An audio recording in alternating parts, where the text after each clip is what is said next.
5029, sponsored by Representative Diaz, an act related to public officers and employees.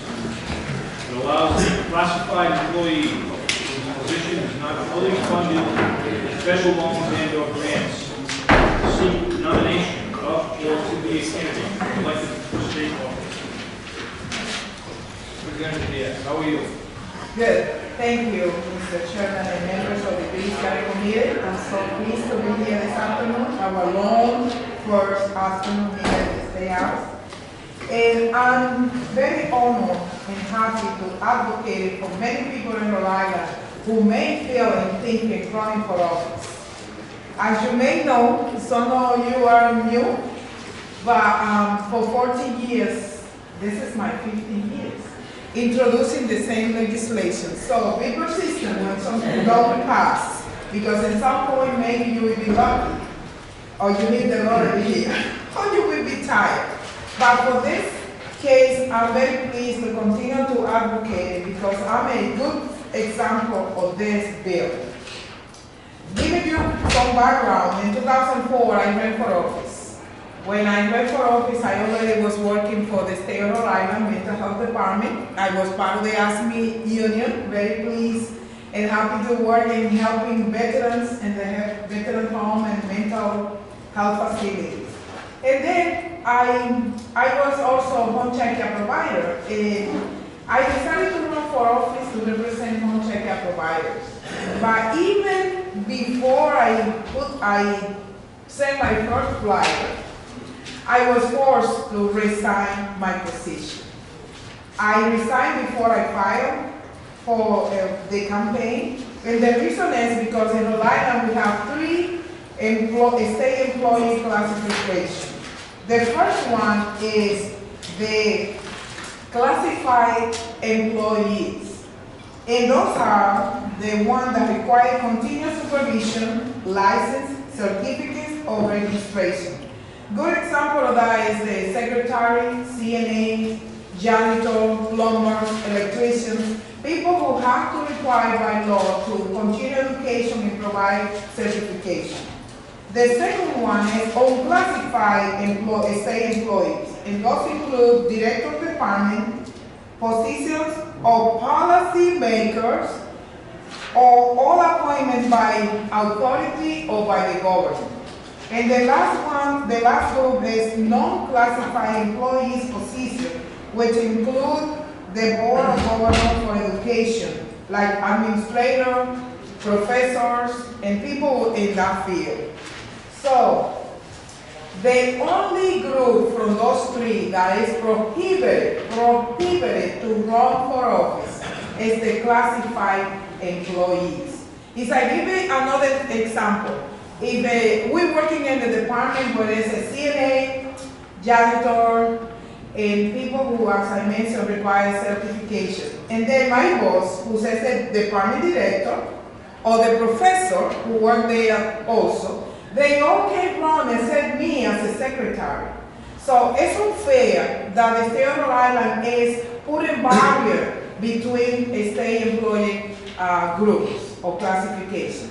So in 2004, we ought to notice that we win my election or not. May 30, I resigned for my 7 years state job. And I'm not alone, because as I experienced that, many other people in the State of Rhode Island also do that. And you will hear from your own committee today. So this is a great opportunity to do something about it, because what the bill is requiring is, I'm sorry, let me take it back. Through all those years of work, we changed part of the bill, we amended, because we came to agreement with the Department of Training. And the change we made was saying, in the bill, in the front page, you can see that, it's saying that if you run for office and you win and then you resign.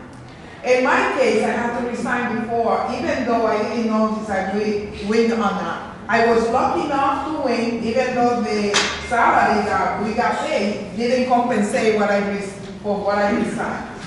So there is the opportunity to bring fairness and justice for every single employee in the State of Rhode Island.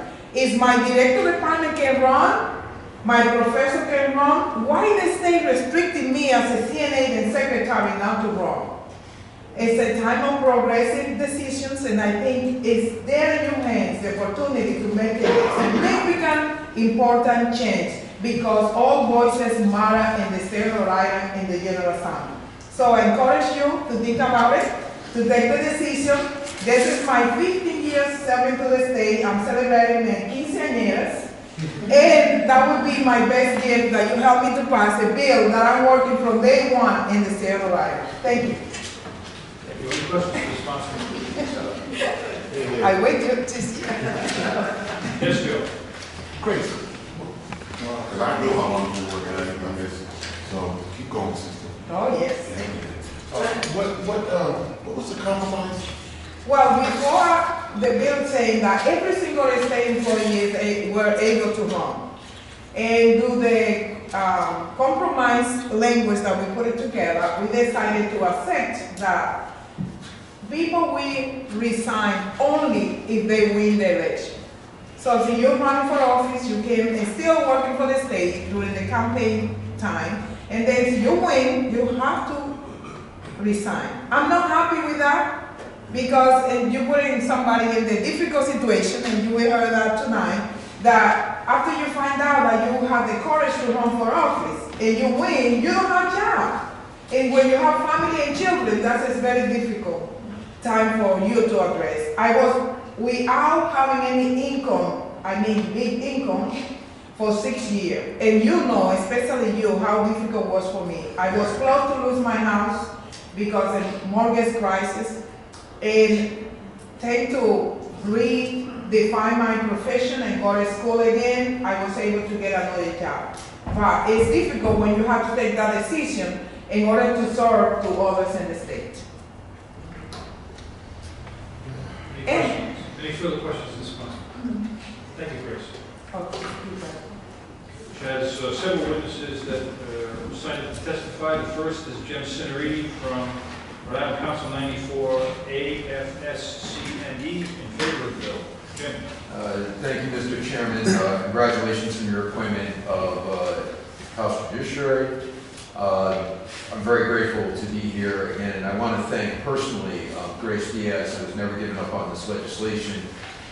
We have been working on this for 15 years, and to make Grace feel better, I inherited this bill from Jim Parisi and former Representative Steve Anderson, who's no longer with us, but I think Tim Williamson actually served with him. This legislation is about fundamental fairness and equity.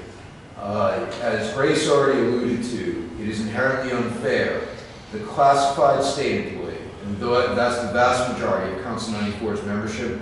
For those of you who don't know me, I represent over 10,000 active and retired state, municipal, and private sector workers. But we represent Council 94. We are the largest state employee and municipal employees union. So what this really highlights is that dating back for years now, there has been a great inequity where classified state employees, those plumbers, pipe fitters, electricians, secretaries, clerks, inspectors, the list goes on and on. All of those in the classified service are barred by statute from even running for state elective office.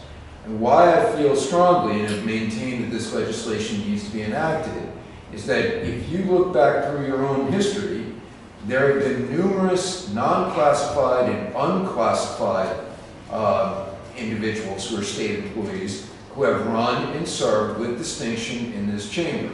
And I'll just point out, former Representative Rice, who I see, because I now represent personally for grievances and arbitrations a lot of employees at URI, former Representative Rice, university professor, served here for close to 8 years, if I remember correctly, and was an expert in aquaculture and pretty well respected in this chamber.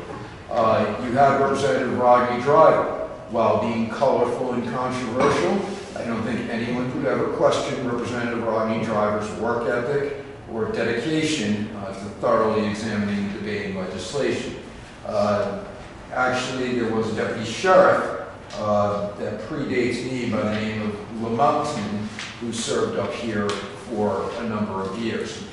But while all of those individuals, whether university professors or a sheriff, as I just mentioned, served with distinction, a Capitol police officer who guards this building, and you see every day, who carries a firearm, and actually carries a firearm at the entrances to courts. A deputy sheriff still to this day can run for a state elective office, but a Capitol police officer can't. A university professor still to this day, male or female, is more than welcome to run. Oh, I forgot one person, the senator who then became director of DEA. Michael, I'm going to blank out his last name, but he served in the Senate for years. But so all these different groups, they can actually run and serve, but a classified state employee, plumber, pipe fitter, electrician, secretary can't. It's wrong. Now, I'm going to do something a little bit different. I'm going to address some of the counter arguments because Grace did such a good job. In the years that Steve Brown and I have joined me, and he's never grabbed me by the nose, full disclosure. He's gotten mad at me once or twice, but we've worked past that.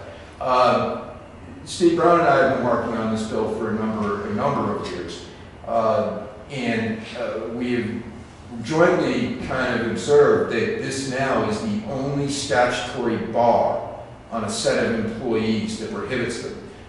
Actually, I would point back when you restored and reinstated the voting rights convicted felons, which allowed Bunny Nancy to run again. So you took the last statutory bar is gone. This is the only one that is left on the books, which is wrong.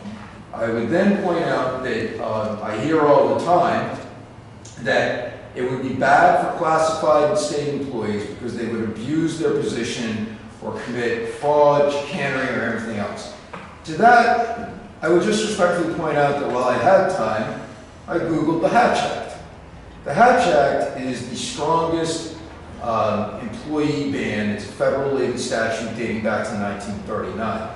What I would just like to the committee, some that may be younger, some may be older than me, didn't seem that the Hatch Act has stopped any shortage of political scandals of federal elected officials going from 1939 on, including the S&L banking crisis, Iran-Contra, the list goes on and on and on. So, for all of those who claim that the sky is going to fall, I will assure you, please enact this bill. You have 2 years of special elections coming. This is a compromise bill that says, the only thing it says is that a classified employee could file for office and run, and they do not have to lose their job preemptively. Okay? If they want to serve, they're going to make a tough choice. Now, Steve Brown has lectured me, and he's my friend for many years, that he wants to go back to my old version of this legislation, and I've resisted to it. My old version was just remove the exemption entirely. And I said, no, we need to go for a small change first. Prove to people that the world won't end, and then move forward. I would point out that this compromise language was a joint project developed by Peter Dennehy, who's a pretty good attorney who used to work for the Department of Administration and is now retired, and myself. And Grace consented to it. She reviewed the language and was like, I don't like it, but, you know, it's a compromise. The reason why we developed the compromise language is this bill passed the Senate twice, and the Providence Journal ran op-ed after op-ed against it. Editorial against the bill, freaking out that they thought this thing was going to end. Just pointing out about situational morality. They're not here today, and I have a great deal of respect for Common Cause and John Marion, but they're the ones who usually show up. I would point out that a previous Common Cause director, Christine Lopes, and Common Cause board actually supported the legislation.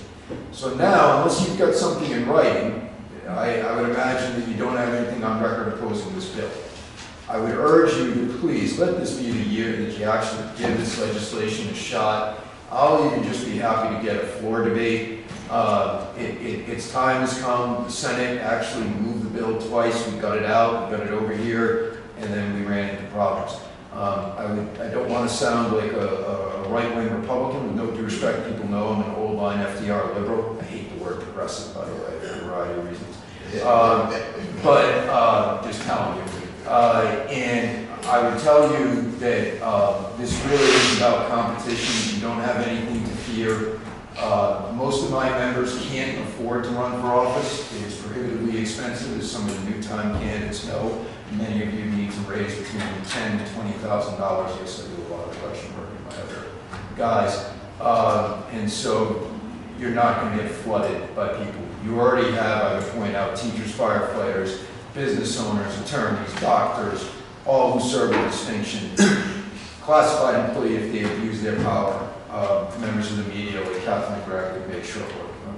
So, I would point out, before I do the question, one thing is you have a representative here, I'll leave it to them whether to disclose or not, who is a former police officer and one of my former members, who, when they filed for office, was called while they were on vacation and were told, when you come in, you either will withdraw your candidacy or you will be terminated.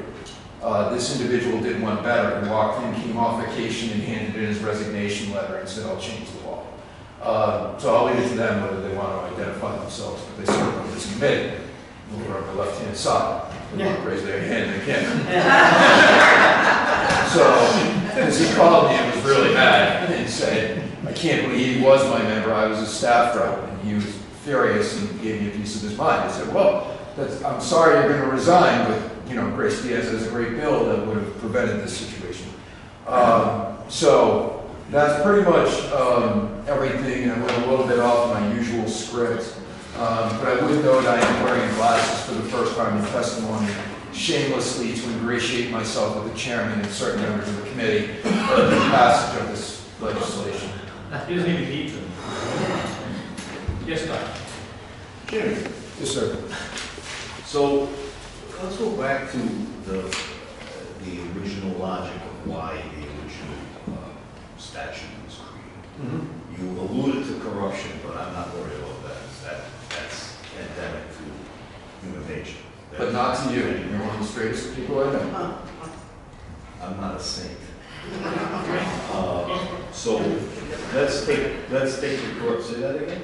We got that on the bracket. I understand. I'm not a sinner either. I believe in human nature can be graphed on the bell curve. On one side we have Mother Teresa, on the other side we have Charlie Manson. The rest of us are either one way or the other at any given day, any given point in time. A little bit one way, a little bit the other. Jimmy. Yes, sir. So the corruption piece aside, because that's a function of human nature, which is across the board, what did they think was going to happen with these individuals? Were they going to be lackeys of the union? What was the underlying change? Because I know animated with common causes and want to do, for those who know me, surprised I can be animated. They told me that their view was all public employees should be prohibited because they want strictures that, well, I don't think John Marion understood, are stronger than the Hatch Act. I mean, the Hatch Act doesn't even go that far. And I think their rationale is that it is. They feel that public employees, if elected, would have an inherent conflict of interest. I fail to see how they have it. So in other words, they would be lackeys of the unions. Not just lackeys of the unions, with respect, former chairman. I think that they feel that they would abuse their power to either maintain their employment or bully their boss. I mean, you're now getting me to expound on their arguments, and I personally find them ridiculous. I don't find that those arguments really have much credence. Well, I'm only telling you what, and Peter Denny and I crafted the compromise because he got tired of me getting the bill launched over from the Senate, so that's when he and I developed. I think there are safeguards against that, so I think they can craft it by a compromise. I do too. In fact, I would just tell you in full disclosure, I've had many state employees, classified ones now, who I've been advocating for this bill with Grace so long, that have been in state service and have retired. One of them did run, was unsuccessful this time, Senate, not House. And, you know, it's nonsensical. I mean, it gets to where members who work for the General Assembly, who are technically unclassified employees, can run, but there is no logic for the statute the way it exists now. in my The opinion. things they're concerned about can happen with any person at any time, given any situation. I fully agree. And one thing that we have in Rhode Island that I think is undervalued is we have a very strong investigative press. And I think that the people who do things that they should not generally are summarily dispatched. Well, and I also think that technology is such that nothing goes unwatched. Absolutely. I completely agree. I would also agree you're an excellent eye doctor, although I do not, I can't take advantage of your services. That would be a consequence. I'd have to report it. Any further questions? Yes, sir. So, Jim, well, first of all, I'm proud of Grace. And the reason why she pushed it for 15 years is because she got that south side and she can't help herself. She got to keep on. The other thing is, I don't think you need to worry about that birdcage newspaper anyway. So you should go forward constantly. But, and Grace, I'm going with this bill, but the only thing is, I hate compromise for people, our people who respect that we're segregating the blue collar and the white. To me, that's what it comes down to. You're a good fighting union brother, I respect you. But now, has any other state done anything different like this? So I have looked at other states. It's been a while because my job has changed now where I spend a lot more time doing grievances, contracts, and negotiations. So I don't have as much time to dedicate to this side of my job as I used to. But New Jersey pretty much was the one state I found that had unfettered access. I think the state, and I'll have to go and look it up because I didn't bring the whole file. I think it was either Connecticut or one of the Midwest states had this compromise. And that's where Peter Denny and I got the idea where someone could run, but if they were elected, they would have to resign. And that's This went over twice over to the Senate? well, it came over to you twice, most recently in 2010. And then it was Senator DeBoer's bill. And it came over twice, and it had strong votes, like 25-3 each time. And it wasn't close. And then we just unfortunately, Grace tried and I tried and we just couldn't. What makes you think that the compromise will do well in the Senate? Will they go with it with this compromise? I couldn't speak to that because I need to first obtain a new Senate sponsor because I think last year after Senator DeBoer left, I moved it to Lombardi, but I got to make sure that he's still willing to do it. So I don't know because it never got enough where I had a frank conversation with Senate leadership. I mean, the last time I had a frank conversation with Senate leadership was with former Senate President Piper Weed, and I informed her of the compromise because she was not happy with some of the negative press. And I said, well, we'll make a change. Well, there's more Hal Metz in the mix too. So, Hal Metz. Yes, and Harold is phenomenal. So I'm concerned about people. Don't take a road race by being compromised, go back over there, and you're going to need a companion bill. oh yes, and I'll get one. I know the Grace. I just have to go and have the time to. We'll have the companion bill. We've had the companion bill. No, and you're right. I'm talking about But- the companion bill being watered down, going over there, and now they got. Look, to get it out of committee, I'm going to tell you right now, I will go running to the leadership and say, please, for the love of God, let it go. Whether it's we'll set this bill free, whether it's our compromise version or you want to give us the full 100% Steve Brown octane version, we'll take it. Well, I'm saying, I'm advocating the compromise bill. I mean, Steve Brown, to his credit, has offered many of my members that he will provide free legal representation, but there is a catch. They have to get fired. And so it's been hard to get a taker to challenge the constitutionality of this bill because they got to run and get terminated. So my job as a staff rep, as you know, is I generally try to save people's jobs, not get them terminated. Jim, I'm just concerned about it being. Yeah, I understand. We had the same exact conversation where a lot of people were urging Steve and I to go and Grace to go back to the original version, but the bill didn't emerge from committee, so the point was moved. Tom, did you have something you want to say?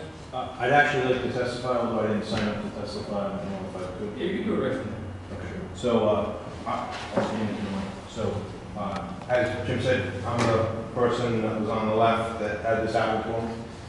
In June, I worked for the tax division as a tax investigator. I had served 6 years after retiring from the County Police. When our vacation came home, I had announced just before leaving that I was publicly, that I went and actually saw the tax administrator. And I sat with the number 2, and I told him I was going to run. And then I had spoken to some people, and I was told that I would be covered until I won, if I won, and then I would have to resign, which I was fine with. So I come back, I received a phone call that Human Resources was there. I had a choice. Resign Monday morning at 8:30 from my position or withdraw my candidacy. I had filed my papers, the deadline had passed. Spoke to my wife and resigned that day. So 7 months, no job, and thank God I was elected. I worked very hard, but Jim and I spoke, and he encouraged me that, you know, Grace had this bill here, and I'll be honest with you, this is the first bill that I plan to attack. I am highly in support. Thank you.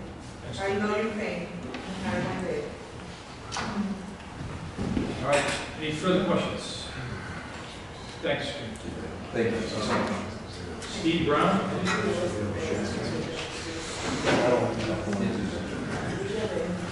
See, you got everything on the floor, but so don't speak.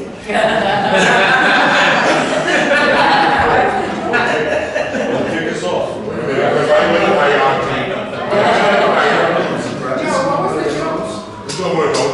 I'll sit down.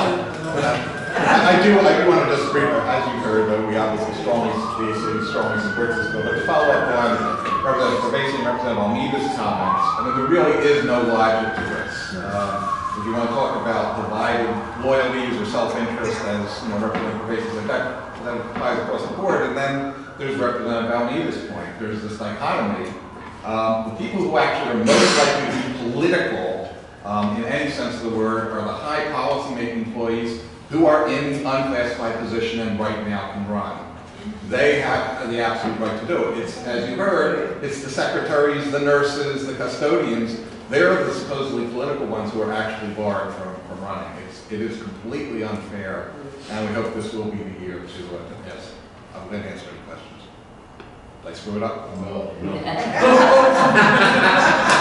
Don't worry, Steve, you're okay.